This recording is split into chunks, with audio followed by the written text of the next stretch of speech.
Pues muy buenas tardes, una vez más, un miércoles más, vamos a dar seguimiento a nuestro estudio cronológico. Ya como vengo diciendo los últimos miércoles, llegando ya casi al final, estamos hoy vamos a terminar el libro de Daniel y con él terminamos el tiempo, el periodo del exilio. Así que después del exilio tenemos el post-exilio y con eso terminaría la historia. Ya no queda mucho, ahí son las últimas hojas que hemos repartido hoy para terminar el manual del Antiguo Testamento, que creo que habrá salido bastante, ¿verdad? Bastante gordito. Pero bueno, es una buena herramienta para que ustedes tengan ahí, guarden, consulten, lo vuelvan a estudiar despacio en sus casas, etcétera, etcétera. Pero bueno, vamos a continuar donde lo dejamos el miércoles pasado, que seguimos viendo el libro de Daniel, fue lo último que vimos, concretamente los 7 primeros capítulos. Hoy nos toca comenzar con esta sección que va del 8 al 12, los últimos 5 capítulos del libro, que quizás son los menos prácticos. Ya estuvimos viendo la primera parte, que era la más narrativa, donde sacamos la mayoría de las lecciones. Esta parte es menos práctica, tiene contenido profético, es más densa, por así decirlo, y como saben, no es nuestro enfoque meternos en profundidad en estos estudios, puesto que estamos viéndolo desde un punto de vista cronológico. Estamos intentando seguir la historia y que no se nos rompa, pero no queremos entrar a bucear demasiado profundo, ¿verdad? Estamos buceando más bien, pero a nivel de la superficie. Así que esto lo vamos a pasar un poquito más rápido, pero para que sigan, estamos ahí en el capítulo 8 del libro de Daniel. Aquí se narra la historia, dice, profética de Israel y su relación con las naciones gentiles. ¿Cuáles son las naciones gentiles? ¿Quién recuerda esto? Nosotros, ¿verdad? Todas las naciones que no sean Israel son las naciones gentiles.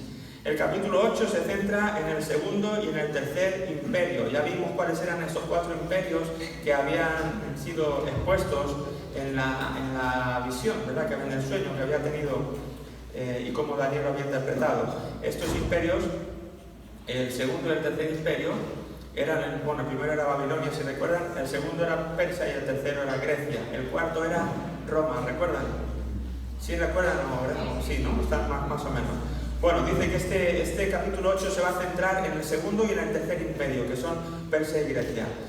Muestra la forma tan poderosa y repentina en la que el imperio griego, que es el macho cabrío de la visión, destruye a Persia, que es el carnero en la visión, ¿verdad? En la visión se ve esto, un macho cabrío que va y arremete contra el carnero, ¿verdad? Y eso estaba haciendo un símbolo de lo que iba a ocurrir poco después. ¿De acuerdo? Un poquito después del imperio persa, que era en el que en este momento que se estaba dando la profecía era el imperio dominante, pues llegó este tercer imperio de una manera repentina, el imperio griego con Alejandro Magno para los historiadores, y bueno, pues fue algo que fulminó, ¿verdad?, el imperio persa y extendió sus fronteras como ni pocos conquistadores habían hecho hasta ese entonces. Veremos un poquito más de esto más adelante de Alejandro Magno y de este imperio y la repercusión que tuvo su conquista y su colonización en cuanto a la cultura que dejó, al habla, al lenguaje que dejó, etcétera, etcétera. Fue ese periodo llamado helenización, ¿de acuerdo?, que vino con Alejandro Magno. Entonces en esta visión pues está hablando de eso, de un animal que choca contra otro, pero realmente son visiones para darles a entender pues lo que estaba pasando, lo que iba a pasar a nivel político, ¿verdad?, en esos tiempos. El capítulo 9, por ejemplo, es uno de los capítulos, dice, proféticos más importantes del Antiguo Testamento, donde la primera parte es una oración de Daniel por su pueblo Israel. Y como digo, pues esto es para los estudiosos de la escatología, que es lo que estudia los últimos tiempos, todos aquellos que quieren estudiar el Apocalipsis en profundidad y ser entendidos en las cosas futuras que han de ocurrir, pues siempre pasan por estos capítulos también de Daniel, proféticos de Daniel, y lo estudian juntos, ¿verdad?, porque corresponden al mismo estilo. Como digo, pues no vamos a ahondar mucho en esto. Daniel sabía que Jeremías había profetizado que el cautiverio duraría, ¿cuánto? 70 años, ¿verdad? Esa era la profecía, la palabra que Dios había dado. Voy a castigar 70 años. Y para este tiempo solo faltaban 2 o 3 para que terminaran esos 70 años. Ya llevaban 67, 68 años de cautiverio. Y él sabía que Jeremías había dicho eso. Por lo tanto, quedaba poco tiempo y aparentemente Dios no había hecho nada para darle cumplimiento. Por eso clamó en oración. Daniel clamó en oración a Dios, ¿verdad?, de alguna manera, para decir, a ver, se puso un poco nervioso, ¿no? Como a veces nos pasa a nosotros. ¿No te pasa cuando oras por algo y crees que ya llevas mucho tiempo y aparentemente Dios no ha hecho nada? Y, ¿verdad?, quizás intensificas un poco tu oración y le pides, Señor, ¿qué pasa? Porque ya dijiste que mi mira, ¿no? Y ha pasado el tiempo y está a punto de cumplirse y no pasa nada. Pero acuérdate que Dios nunca llega tarde, tampoco llega antes, llega a su tiempo, ¿verdad? Él llega puntual a sus citas siempre.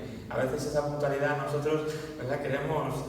¿No te ha pasado cuando tienes una cita de algún tipo que tienes muchas ganas que llegue ese momento y ¿verdad? Quizás has quedado con alguien para que venga a buscarte y es alguien que te interesa mucho, ¿verdad?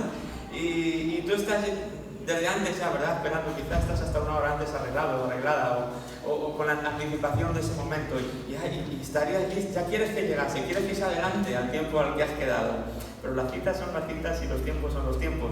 Y si tú has quedado a las 7, no puedes regañar a la persona porque haya venido a las 7, ¿verdad? Porque tú estuvieras puntual desde las 6. No funciona así. Con Dios es igual. ¿De acuerdo? Entonces Daniel estaba un poquito ahí y se puso una oración. Señor, nos está pasando el tiempo. Pasan ya los 70 años y aparentemente todo sigue igual. ¿Qué está ocurriendo aquí? Daniel 9, 24 y 27 se conoce como la profecía de las 70 semanas. Esto tiene muchas interpretaciones. Esto es meterse, como digo, en terrenos pantanosos que no vamos a entrar. Esto dice que revela cuando Dios trataría de forma especial con Israel durante 490 años. Habla de los 77, esa es la palabra original, por eso algunos lo han tomado como semanas, pero otros lo toman como años.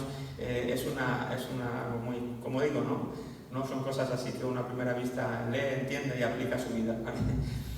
Periodo en el que se lograrían 16 cosas importantes. En estas cosas que se incluyen sería la redención, la restauración de Israel y el establecimiento del reinado del Mesías. Todo eso estaba incorporado en esta palabra profética. La base para todo esto, para la redención, para la restauración de Israel y para el establecimiento del reino, tenía que pasar por la cruz de Jesús. Pero el cumplimiento real de la mayoría de estas cosas, dice, todavía está por efectuarse. Como he dicho antes, son cosas que está hablando de los tiempos que aún no han llegado, así como Apocalipsis, ¿vale?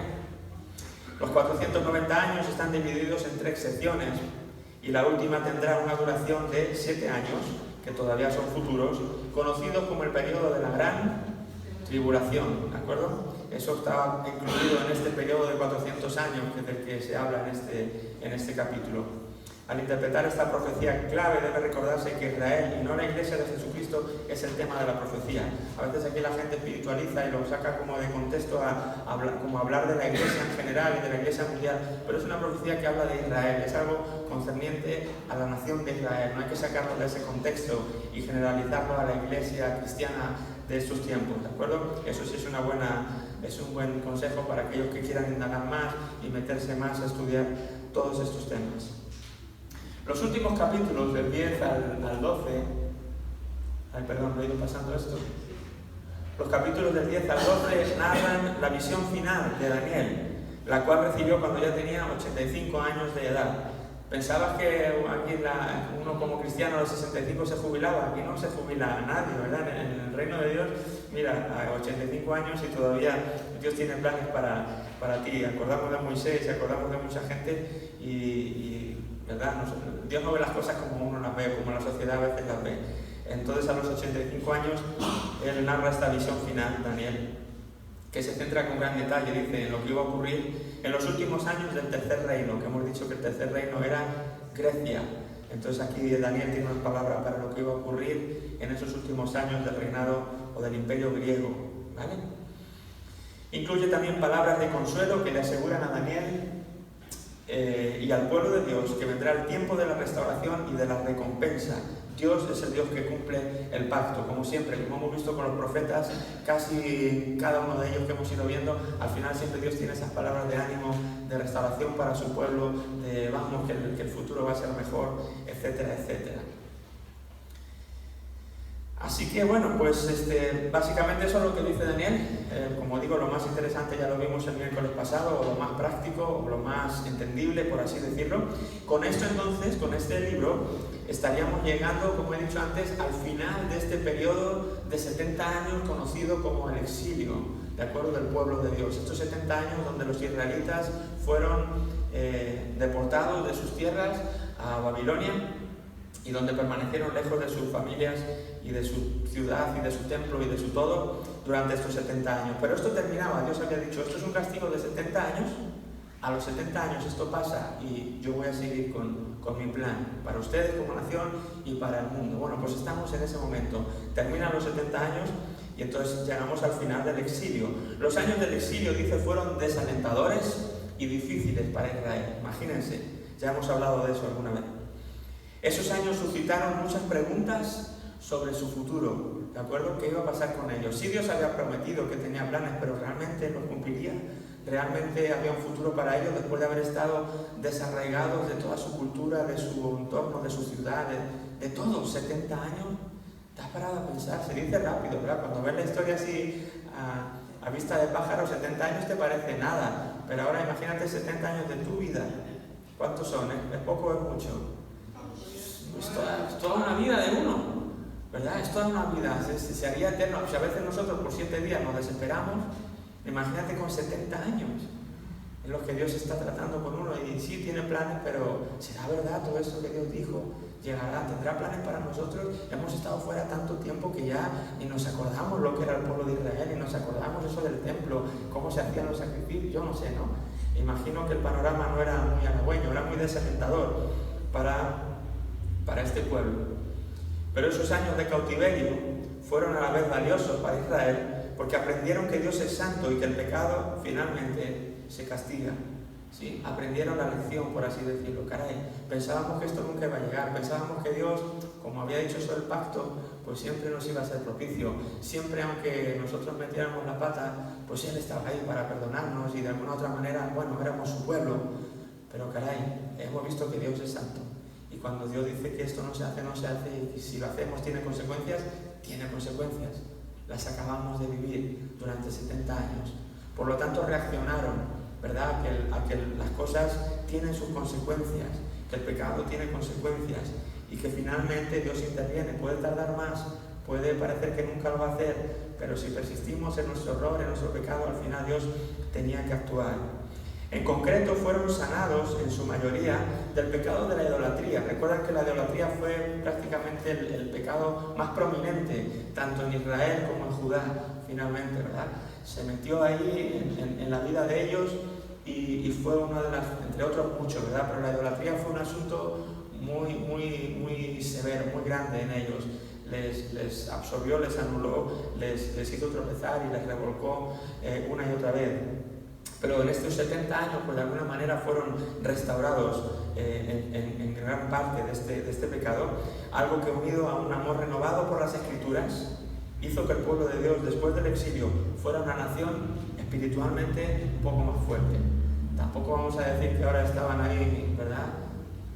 Era el Nova Más, y era una nación súper consagrada, no vamos a decir eso, pero sí habiendo visto lo visto y lo que habían vivido, si eran una nación mejorada en cuanto a su relación con Dios y si era una nación espiritualmente un poco más fuerte. Y eso por lo menos era un buen comienzo. A Dios le bastaba para empezar para volver a comenzar de nuevo, por así decirlo, con ellos.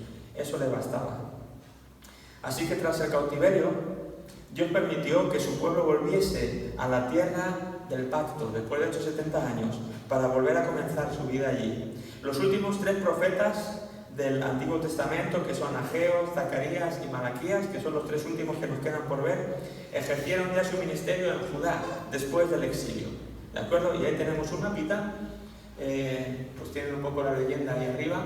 El Imperio Persa, aproximadamente del 537 al 440 a.C., y toda esa franja azul rodeada por la línea roja, pues son todos los dominios del Imperio Persa, ¿verdad? Y ven el punto de Jerusalén, pues como está, forma parte de este gran imperio, ¿de acuerdo? Egipto, y bueno, pues Macedonia, toda Asia, está impresionante lo que Persia conquistó, más grande que Babilonia, que eran los que habían conquistado. Y por este imperio que llega y conquista a Babilonia, es por lo que los judíos pueden regresar a su tierra. Lo vamos a ver ahora. ¿De acuerdo? Cómo es que la llegada de este imperio persa provocó que los judíos que estaban ahí en Babilonia, ahora ya el imperio persa, pudieran volver a Jerusalén. Eso es lo que vamos a ver ahora y eso es lo que se conoce como el periodo de post-exilio. ¿De acuerdo? Muy bien, pues si me pueden cambiar la presentación. Voy a cambiarla yo aquí también.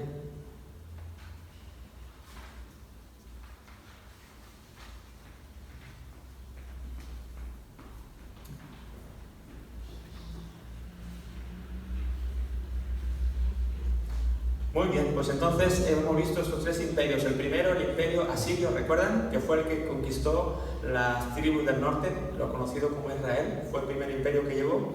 Después de este imperio asirio llegó el imperio babilónico, que fue el que conquistó ahora también a Judá. Y después de este imperio babilónico, el que vino, pues fue el imperio persa, ¿de acuerdo? Es el tercer imperio que vemos aquí y es el que entonces vamos a estar viendo ahora con lo que nos queda por ver, que es el post-exilio. Muy bien, pues comienza esta era del post-exilio que va desde el año 536, que es cuando se regresa del exilio, hasta el 425 a.C., ¿de acuerdo? Ese es el periodo ya final del Antiguo Testamento, de 536 al 425. Y lo primero que vamos a ver entonces es el libro de Esdras, ¿de acuerdo? Que es el libro que nos cuenta qué ocurre después de estos 70 años de haber estado exiliados en Babilonia. ¿Qué ocurre después de esos 70 años con el pueblo de Dios? ¿Vale? Esdras nos va a contar entonces qué ocurre, por así decirlo. Esdras es la restauración de la nación. La autoría de este libro, pues según la tradición, es del propio Esdras. Es entendible que así fuera, ya que se llama escriba versado, así mismo, en el capítulo 7, versículo 11. Es un libro que corresponde al género narrativo, o sea que una vez más se nos cuenta, pues, ¿verdad?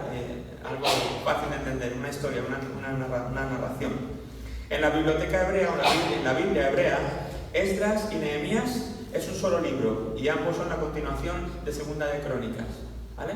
Esdras y Nehemías era un solo libro. Nosotros en nuestra Biblia lo tenemos separado. Esdras y Nehemías son dos libros distintos, pero en la Biblia hebrea aparecen juntos.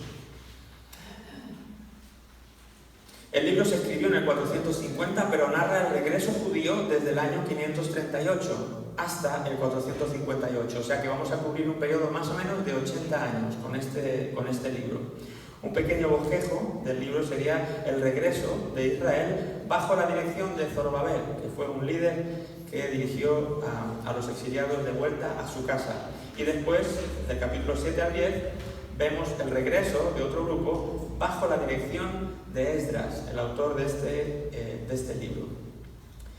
Muy bien, pues dice que el ascenso del imperio persa, este nuevo imperio que acabamos de ver atrás en el mapa, este nuevo imperio que acaba de surgir, que ha conquistado al gran imperio babilónico, al que parecía que nadie iba a poder conquistar, pues ya está aquí un nuevo imperio que ha derrotado al imperio babilónico, es el imperio persa. Este ascenso de este imperio dice que resultó ser una bendición, por así decirlo, para la nación exiliada de Israel. ¿Por qué? Porque, bueno, a diferencia de los asirios y de los babilonios, que eran los que habían estado antes, ellos creían en el desarraigo de los cautivos. ¿De acuerdo? ¿Qué es el desarraigo de los cautivos? Pues lo que hizo Babilonia. Babilonia llegó y conquistó a Israel y ellos pues se llevaban lo mejor para sus tierras, a otros los mandaban pues a otras zonas de la ciudad. Ellos pensaban que desarraigando a la gente de sus pueblos los hacían más débiles y por lo tanto les daban más probabilidades a ellos de seguir siendo un imperio dominante y un imperio libre de problemas. Ellos pensaban que era la mejor manera de actuar. Sin embargo, cuando llega el imperio persa, ellos tienen una mentalidad distinta. Ellos no piensan que el desarraigo de los pueblos sea la mejor manera de hacer esto de colonizar o de conquistar tierras. Ellos tienen otra mentalidad, ellos piensan lo contrario. Ellos piensan, caray, ¿por qué vamos a estar desarraigando a la gente de sus entornos, de sus tierras, de sus historias? Ellos pensaban que si los mantenían ahí, pues iban a estar más contentos. Y si estaban ahí y ellos estaban más contentos, pues probablemente iban a dar menos problemas. ¿Cuál es lo que funcionaba? Pues no lo sé, ¿verdad? Pero simplemente eran dos maneras distintas, dos mentalidades distintas de ver este asunto de las conquistas. ¿De acuerdo? Entonces Persia viene con esta nueva mentalidad y esto es un cambio distinto respecto a lo de Babilonia. Entonces, claro, cuando los persas se enteran que en esos territorios donde ellos están hay un montón de gente que ha sido desarraigada, pues ellos no les importa que esa gente vuelva de alguna manera a regrese a sus países de origen, cada uno de donde sea. Por lo tanto, el rey lo que va a hacer es esto: pues mira, si estas personas que están aquí resulta que venían de aquella ciudad o de aquel país y les gustaría estar allí, pues eso es lo que les hace felices, pues que vayan para allá. Yo no tengo problema, a mí mientras me paguen mis impuestos, mientras no me den problemas, van a seguir siendo míos igualmente. ¿de acuerdo? Entonces ellos venían con esa mentalidad. Claro, uno lo ve desde el punto de vista humano, ¿no? Estas mentalidades así humanas, pero me encanta porque la Biblia siempre da otra perspectiva y dice que aunque pudiera ser esta la mentalidad, Dios también hizo algo para que esto de los 70 años terminaran y los judíos pudieran regresar a su tierra. Vamos a verlo. Bueno, esto es lo que acabo de comentar con otras palabras. Entonces comienza el regreso de los judíos, ¿desde dónde? Desde Babilonia, ahora ya Persia, el regreso de esos judíos a sus tierras en Jerusalén, bajo la dirección, dice, de Zorobabel, un líder, un judío que estaba allí. Los 6 primeros capítulos son los que nos cuentan todo esto. Así que por eso que hemos dicho antes, por esta nueva mentalidad de Persia, pero ante todo por el cumplimiento de la promesa de Dios de restaurar a su pueblo. Dios había dicho que a los 70 años los iba a restaurar y esto formaba parte de esa restauración. Dice que Ciro el Grande, que era el rey de Persia, dio un gran paso en los años 539 y 538 y emitió un decreto con el que animaba a los hebreos que así lo desearan a volver a Jerusalén y poder reconstruir su templo, sus ciudades, su muro, todo lo que ellos quisieran. ¿De acuerdo? El rey Ciro firma un decreto. Todo aquel que esté ahora en mi nuevo imperio, en nuestros territorios, que no sea de aquí y que quiera volver a sus casas, pues adelante, que vaya para allá, no tengo ningún problema, que sean felices volviendo a sus tierras. Claro, esto era para los judíos, imagínate, ¡wow! Pero antes no les dejaban, en Babilonia no podían hacer esto, tenían que estar ahí y les obligaban a estar ahí. Ahora Ciro da permiso, no, si ustedes quieren volver, pueden volverlo y pueden seguir con su vida allí. La Biblia lo dice así, en el primer año de Ciro, rey de Persia, para que se cumpliese la palabra de Jehová por boca de Jeremías. ¿Ves? Uno se cree que es, claro, porque fue Ciro, porque tenía esta nueva mentalidad, es por eso que los judíos, pues depende cómo lo veamos, ¿verdad? Porque la Biblia dice que Dios hizo algo en este hombre, por así decirlo, ¿verdad? Dice que para que cumpliese la palabra por boca de Jeremías, despertó Jehová el espíritu de Ciro, rey de Persia, ¿verdad? Entonces, ¿podría ser una nueva mentalidad? Sí, pero había algo más. Dios estaba usando los tiempos una vez más. Como luego con el Imperio Romano, ¿verdad? Que muchas de las cosas que ellos hacían pensando que era costumbre suya, pues sin darse cuenta estaban preparando en las carreteras y los caminos para que luego el Evangelio corriera y que Pablo pudiera caminar con ellos. Son muchas cosas que depende de cómo las veas, uno las puede achacar a cosas culturales e históricas o tú puedes ver la mano de Dios detrás de todo eso. Por eso siempre no debemos analizar la historia a la luz solamente de las cosas humanas, siempre buscar detrás de ese proceso humano la mano de Dios. Despertó Jehová el espíritu de Ciro, rey de Persia, el cual hizo pregonar de palabra y también por escrito por todo su reino, diciendo: así ha dicho Ciro, rey de Persia, Jehová, el Dios de los cielos, me ha dado todos los reinos de la tierra y me ha mandado que le edifique casa en Jerusalén, que está en Judá. Quien haya entre vosotros de su pueblo, sea Dios con él, y suba a Jerusalén, que está en Judá, y edifique la casa a Jehová, Dios de Israel. Él es el Dios, la cual está en Jerusalén. Y a todo el que haya quedado en cualquier lugar donde more, ayúdenle los hombres de su lugar con plata, oro, bienes y ganados, además de ofrendas voluntarias para la casa de Dios, la cual está en Jerusalén. Hay que orar que Dios despierte el espíritu de Carmen Luisi, ¿no? Y de todos esos, y del rey de España, y de los políticos, y los que están en eminencia, y creen que Dios no puede hacerlo.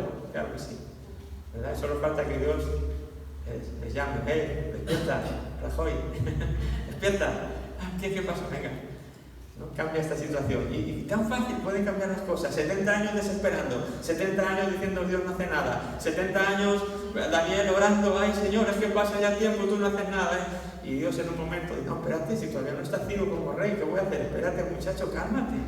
Tranquilo, Daniel, yo tengo mis tiempos, yo sé cómo hago las cosas.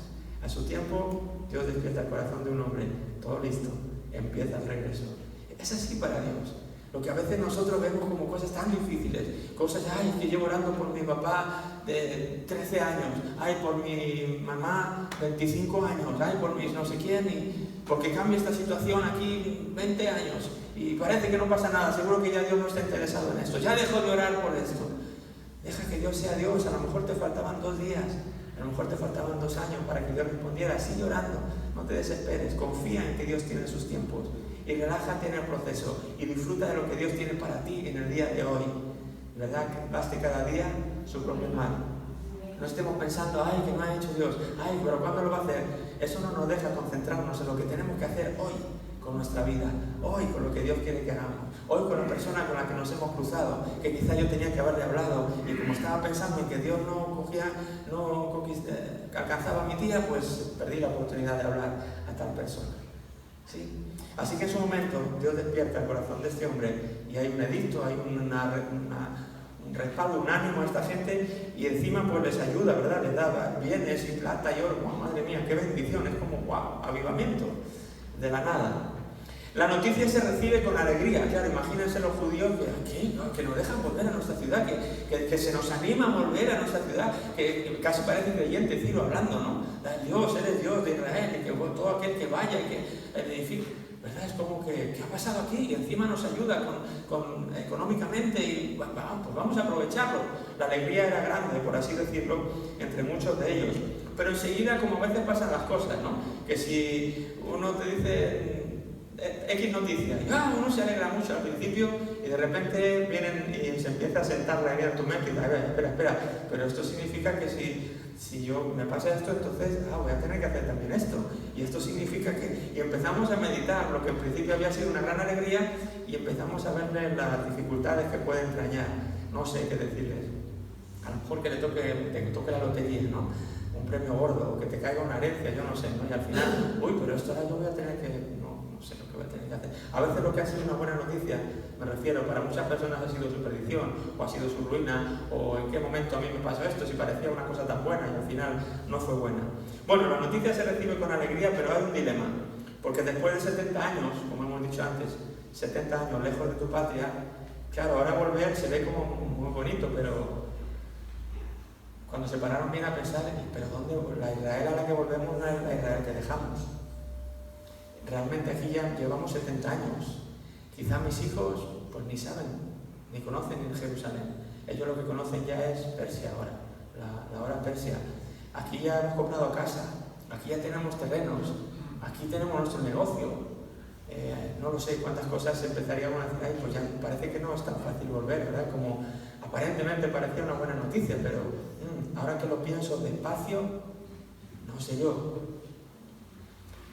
El pueblo de Dios estaba muy afianzado en esa sociedad babilonia que ahora se había convertido en persa. 70 años eran muchos años, ¿verdad? Habían echado raíces, como solemos decir, y lo que aparentemente parecía una buena noticia, llevarla a cabo era más complicado.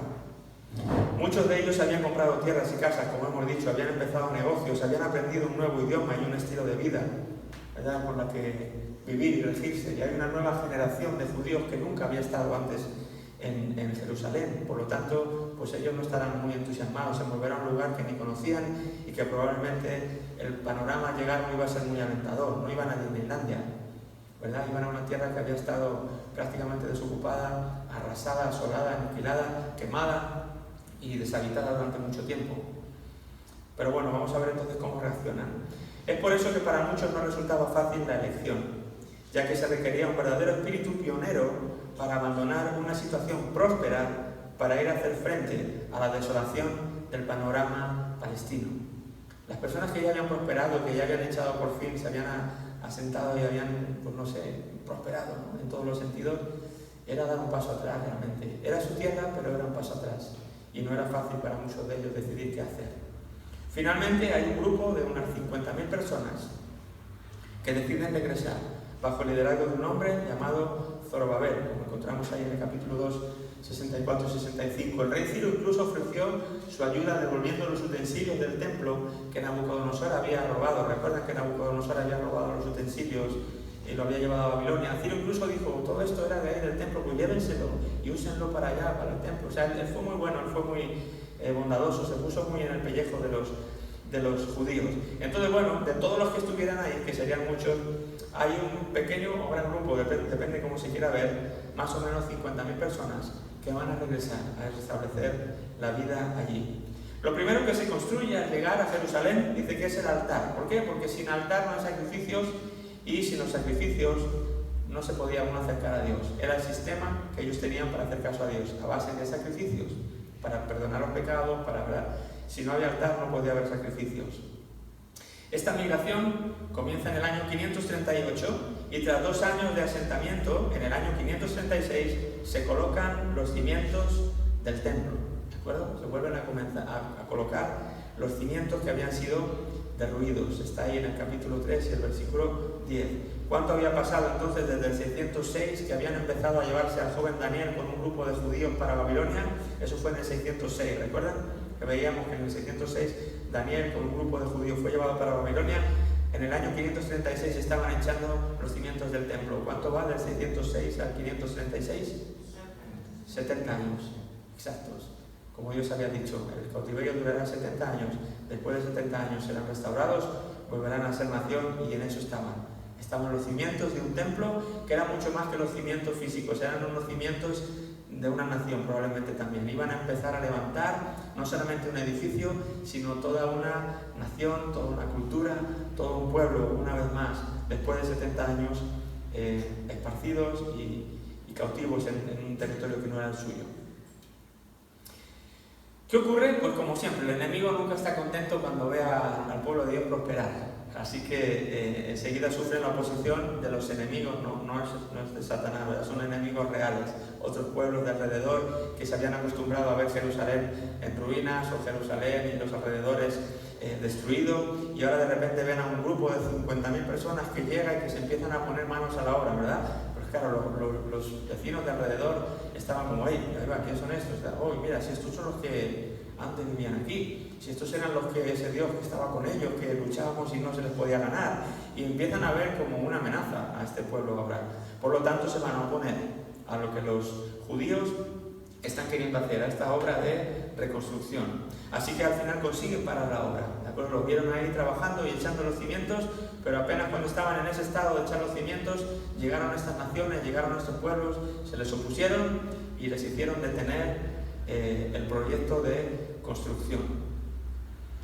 No fue solamente porque ellos se opusieron, sino también dice que los israelitas comenzaron a ocuparse en construir sus propias casas y labrar sus tierras más que de construir el templo. En definitiva, la construcción del templo iba a estar parada durante 15 años. O sea, claro, esta gente llega, en teoría, ¿a qué van? Bueno, van a reconstruir su nación, pero a la vez van a reconstruir sus vidas. Entonces llegan a Jerusalén y ¿qué tienen que hacer? Pues construir sus casas, plantar sus tierras, cultivar sus tierras. Pero no habían ido primeramente a eso, habían ido también primeramente a construir el templo, para darle vida otra vez a la nación. Pero tenían que vivir, entonces era como un proyecto doble. Había que estar construyendo el templo y a la vez construyendo tu propia vida. ¿Qué ocurre? Que a la mínima que ellos vieron oposición, pues bueno, pues construyendo el templo tenemos oposición, y construyendo nuestra casa nadie se mete con nosotros, pues vamos a dedicarnos a la casa, ¿verdad? Y en fin, que si no tengo casa no voy a poder estar en el templo, y si no tengo tierra así, pues tampoco voy a poder ser muy útil. Total, que el pueblo se fue enfocando en construir más sus propias tierras, sus propias casas, que la casa de Dios. La casa de Dios pasó como a un segundo plano, ¿verdad? Entonces no fue del todo que el enemigo se opusiera, sí se opuso, pero también ellos enseguida fue como la excusa para, pues nos dedicamos entonces a nuestra casa y a nuestras tierras, y a afianzarnos y a fincarnos otra vez aquí en nuestra tierra. Así que por estas cosas, esta combinación de asuntos, pues el templo queda detenido durante estos 15 años, y no iba a haber obra alguna en el templo de Dios. ¿Qué ocurre? Claro que Dios desde los cielos tenía un panorama distinto, porque Dios les había enviado no a reconstruir sus propias vidas, Dios les había enviado a reconstruir la nación de Israel con toda su idiosincrasia, con todos sus elementos, con el templo, para volver a ser el pueblo de Dios. Y el pueblo de Dios, para que fuera pueblo, era más importante el templo que sus casas. Durante mucho tiempo vivieron en tiendas, y para ellos lo importante era la presencia de Dios, los sacrificios, el estar bien como nación, y sus casas pues era secundario. Pero ahora aquí las cosas se habían invertido, y Dios desde el cielo estaba como que tenemos un problema. Han vuelto, pero necesitan que alguien les anime, necesitan que alguien les enfoque de nuevo y les dé sentido a lo que están haciendo. Así que una vez más Dios vuelve a enviar profetas que les hablen, y ahí vamos a tener al profeta Ageo y vamos a tener al profeta Zacarías, que durante este tiempo van a dar palabra de Dios a este pueblo para motivarles a que vuelvan a edificar el templo, ¿verdad? Porque habían entendido que habían sido desobedientes e incrédulos con su situación.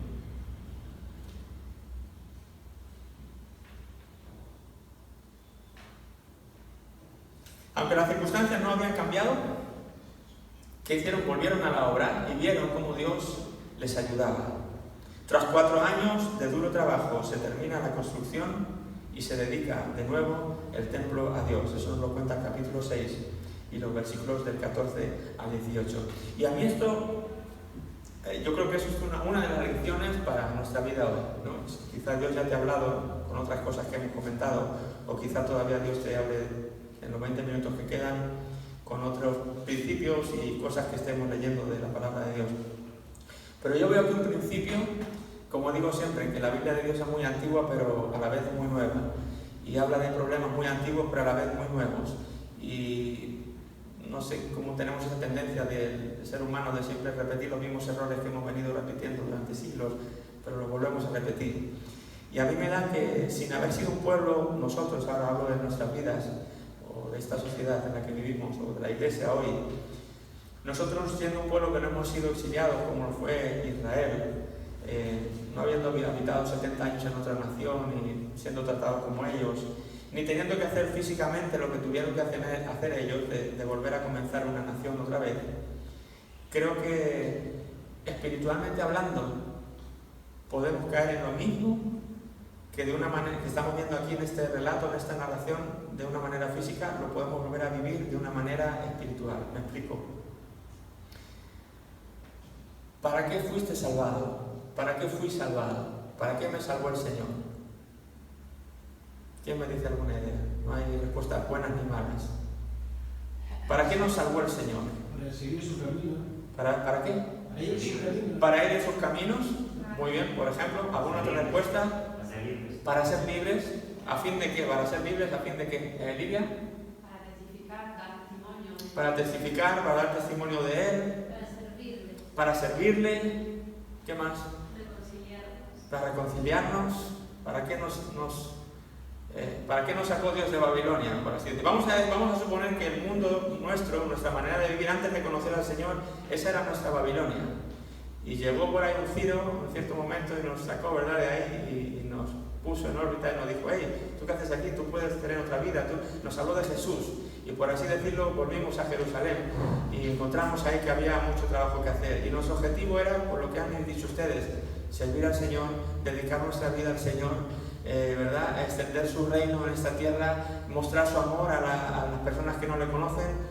Básicamente era lo que nos consumía cuando conocimos al Señor. Básicamente era lo que movía nuestro corazón cuando conocimos a Jesús. Era muy claro en nuestra mente que ya nuestros trabajos y nuestra vida y la vida que habíamos llevado hasta ese momento era algo que ya se quedaba atrás, que había cobrado una nueva perspectiva, que teníamos ahora una nueva manera de vivir, que estábamos aprendiendo todo. No sé si te pasó a ti, ¿verdad? Pero todo eso era el propósito que había en nosotros, así como el pueblo de Dios. ¿Qué ocurrió? Que el enemigo te vio. Que el enemigo me vio, te vio poner los cimientos, te vio que estabas construyendo, te vio que estabas avanzando el reino de Dios y no le gustó. Y fue contra ti de una o de otra manera. ¿Y qué pasó? Que poco a poco, ¿verdad?, con esto y con la oposición, con las pruebas, con un montón de situaciones, pues uno quizá dice: bueno, caray, a lo mejor he llegado aquí, he sido demasiado ambicioso, a lo mejor he sido un poco fanático, oye, tampoco es cuestión de dejarlo todo, mira, si también yo tenía una vida, y tenía un trabajo, y tenía amigos, sí está bien eso de hablar a Jesús, pero pues también, oye, no va a ser todo Jesús, ¿verdad? Y empezó a cambiar, algo pasó en nuestra mentalidad, que de repente, cuando éramos así, toda mi vida para Jesús, ahora ya es como, sí, bueno, para Jesús, pero también, oye, mi casa, ¿verdad? Y si no nos damos... Y si nos descuidamos un poco, lo que ocurre es que al final terminamos, como mucha gente termina, desgraciadamente, básicamente haciendo de su relación con el Señor algo insignificante, algo casi rutinario, algo apagado, y realmente su vida está como fuera de eso, está en su casa, está en sus tierras, está en otras cosas, para las cuales Dios no te sacó de Babilonia. Dios no había sacado al pueblo de Dios para que construyeran sus propias casas y labraran sus propias tierras. ¿Sí? El propósito era mayor que eso. Claro que lo podían hacer a la vez que hacían lo principal para lo que Dios les había sacado de Babilonia. Lo podían hacer como una segunda cosa, pero lo importante era, había un templo que reconstruir, había una nación que volver a reedificar. Había todo un plan, una meta narrativa que Dios tenía para bendecir a todas las familias de la tierra a través de su pueblo escogido. Y estaban perdiendo el enfoque. Se estaban enfocando en su casa, mira qué derechito me quedó aquí el surco de los tomates que voy a plantar, y mira ya mi casita que bien la tengo, pero yo creo que todavía si voy a Ikea y le meto aquí un par de muebles me va a quedar mejor y más cómodo, y así cuando invite amigos, qué bien, y no hay nada de malo en todo eso. Qué bueno que se puede ir a Ikea, qué bueno que uno puede plantar su tierra y tener amigos en casa, y qué bueno que se puede uno ocupar de lo suyo, pero sin descuidar lo principal, para lo que Dios nos sacó de Babilonia y nos volvió a llevar a Jerusalén. Nunca olvidemos eso. Para mí la lección de Esdras es clave para nuestras vidas en ese sentido. Cuidado, cristianos, cuidado, no nos desenfoquemos. No perdamos la visión de aquello para lo cual Dios nos salvó. No perdamos de vista para qué Él pagó con su sangre en la cruz. ¿Sí? ¿Para qué me salvó? ¿Para qué me lavó? No me lavó principalmente para ocuparme de mi trabajo y ya está, para ser un buen traductor y ser un buen padre y formar una buena familia, y qué bueno que todo eso pueda estar. Pero yo no fui primeramente rescatado para eso. Yo fui rescatado primeramente para sus propósitos, para servirle, para extender su reino, y después las otras cosas. Sí, hay un orden, hay unas prioridades, y el pueblo de Dios aquí las había perdido. Así que Dios en su paciencia envía a estos profetas a animar al pueblo. Ageo ahí hablando, Zacarías hablándole, ánimo, no salieron para esto, no salieron para estar parados viviendo solamente en sus casas. Sigan construyendo, retomen lo que dejaron, no se me apaguen, no se me vengan abajo. Hay oposición, Dios es más fuerte que cualquier oposición. Es que hablé del Señor y resulta que se rieron de mí, no pasa nada, también se rieron de Jesús, le llevaron a la cruz. Es que yo me puse en la iglesia con un hermano, me puse una zancadilla y entonces me decepcioné. Da igual, pues ámale, es lo que Dios nos dice, y aprende. Dios te quiere enseñar algo con eso. Sigue adelante. No dejes que esas cosas, esas pequeñas oposiciones te hagan bajar las manos y dejar el templo de Dios en los cimientos. Sigue construyendo tu vida espiritual. Llévale ese problema al Señor. Dile, Señor, ayúdame, me ha pasado esto. Él te quiere ayudar en tu problema. Él te quiere animar en tu problema. Ese es el corazón de Dios. No perdamos el enfoque para aquello que Dios nos perdonó. ¿Les parece interesante esa? Yo creo que si hoy nos podemos llevar esto y lo podemos atesorar y guardar y meditarlo, creo que es algo muy necesario. Claro, quizá no para nosotros, pero seguro que en poco tiempo te vas a encontrar con algún cristiano que necesita que le digas esto. Te lo aseguro. Hay muchos cristianos desenfocados. ¿Sí? Bueno, me viene a la mente la canción esa: ¿qué te pasa, iglesia amada, que no reaccionas? Solo a veces te emocionas y no dejas de cambiarlo. A veces nos pasa eso, estamos como perdidos, desorientados, como necesitamos ir otra vez a la fuente, ir al Señor y decir, Señor, dame dirección, dame visión, dame ese sentimiento de propósito y pasión en aquello para lo cual me salvaste, y que las demás cosas las pueda hacer, pero en su justa medida. Muy bien, entre la terminación del templo, ya decimos que entonces estuvieron 15 años con el templo parado, después de que los profetas les hablan y les animan, vuelven a la construcción, a pesar de que seguía habiendo oposición, pero ahí entonces el pueblo cobró ánimo con las palabras de los profetas, y después de 4 años, dice, de duro trabajo, terminaron la construcción del templo, ¿de acuerdo? La reconstrucción del templo. Entonces, entre que terminan ese templo y la llegada de Esdras, aquí todavía no estaba Esdras, recuerdan, todo esto lo está contando Esdras, pero el líder que guió a todos estos 50.000 personas que empezaron con la edificación fue Zorobabel. Esdras todavía no estaba, Esdras seguía ahí arriba en Persia. Pero entonces, entre la terminación del templo y la llegada de Esdras, pasan como 50 años todavía, ¿de acuerdo? O sea, después de estos 20 años que han pasado ya, todavía hay que esperar otros 50 hasta que Esdras, que estaba en Persia, llegue a Jerusalén, a unirse a este grupo de 50.000 personas. Y en este tiempo, he puesto así, en este tiempo de 50 años, que estamos esperando a que llegue Esdras, se va a desarrollar el libro de Esther. La historia de Esther ocurre ¿saben qué es en Persia? Es una historia que ocurre en Persia. Bueno, pues ocurre en este momento del libro de Esther, del libro de Esdras, perdón, entre el capítulo 6 y el capítulo 7 de Esdras. Hay un lapso ahí de 50 años, y en esos 50 años aquí podríamos insertar el libro de Esther, vaya. en una palabra, ¿verdad? Si pudiéramos, cogeríamos el libro de Esther, lo romperíamos de su sitio y lo meteríamos aquí entre el capítulo 6 y 7 y cronológicamente ese sería su lugar. En alguno de esos años, de esos 50 años, ocurrió toda la historia que se nos cuenta en el libro de Esther, que más adelante leeremos. No la voy a insertar ahora para no perder el libro de Esdras, pero que sepan que cuando veamos Esther lo estamos metiendo justo aquí, entre el capítulo 6 y 7 del libro de Esdras, ¿de acuerdo?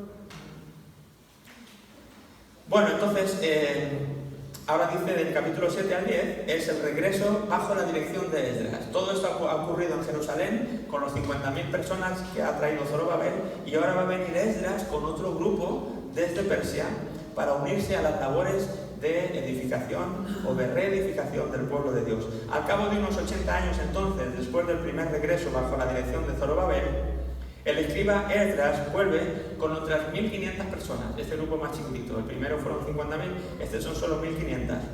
Sin duda Esdras no había nacido cuando se promulgó el primer decreto siquiera. Cuando Ciro dijo todo el que quiera volver, pues Esdras todavía ni siquiera existía. El propósito de su viaje fue el de llevar una sustanciosa ofrenda para ayudar a la gente allí y para enseñar la ley de Dios, ¿de acuerdo? Para enseñar la ley de Dios. El pueblo se alegró por la ayuda económica que les trajeron o que Esdras les había traído, y Esdras se alegró de ver finalmente pues Jerusalén, esa ciudad de la cual le habían hablado en Persia, pero que él nunca había estado ahí. Como decía antes, este era uno de esos que nació ya en Persia, pero que él conocía las escrituras, tenía toda la herencia, ¿no? El conocimiento, había oído, había escuchado, pero no había estado en Jerusalén. Bueno, ahora era su momento de ir allí y ver con sus propios ojos todo lo que él sabía y conocía. Dice que por desgracia el pueblo estaba volviendo a incumplir las leyes de Dios, en especial en lo de no casarse con paganos, con personas de otras naciones. Él sabía que si no hacía algo, enseguida vendría más acción disciplinaria de parte de Dios. Así que clamó a Dios y se lamentó mucho por esa situación. ¿De acuerdo? Así que tenemos aquí a Esdras. Cuando Esdras viene, el pueblo había reconstruido un templo, ¿verdad? Como hemos dicho, después de 4 años de duro trabajo, el templo estaba construido. Pero un templo al fin y al cabo son un conjunto de piedras ordenadas y decoradas por dentro, pero lo que da sentido al templo es la gente que lo utiliza. Entonces, si la gente no lo utiliza directamente, pues por mucho templo que haya, no vale de nada. La iglesia no es este edificio, la iglesia somos tú y yo, piedras vivas las que formamos la verdadera iglesia. Y lo que ocurrió es que Esdras, cuando llegó, vio que había un pueblo que sí había puesto hincapié otra vez en reconstruir el templo, que sí más o menos estaban todavía tomando identidad como nación, pero espiritualmente todavía estaban muy débiles. No había mucho hincapié en la ley, no se dedicaban a conocer las escrituras, estaban como necesitando mucha ayuda espiritual. Al principio necesitaban ayuda física con levantar el templo y levantar las casas y levantar, por así decirlo, la nación física, pero ahora había que levantar la nación espiritualmente. Y ahí les quedaba todavía mucho por hacer.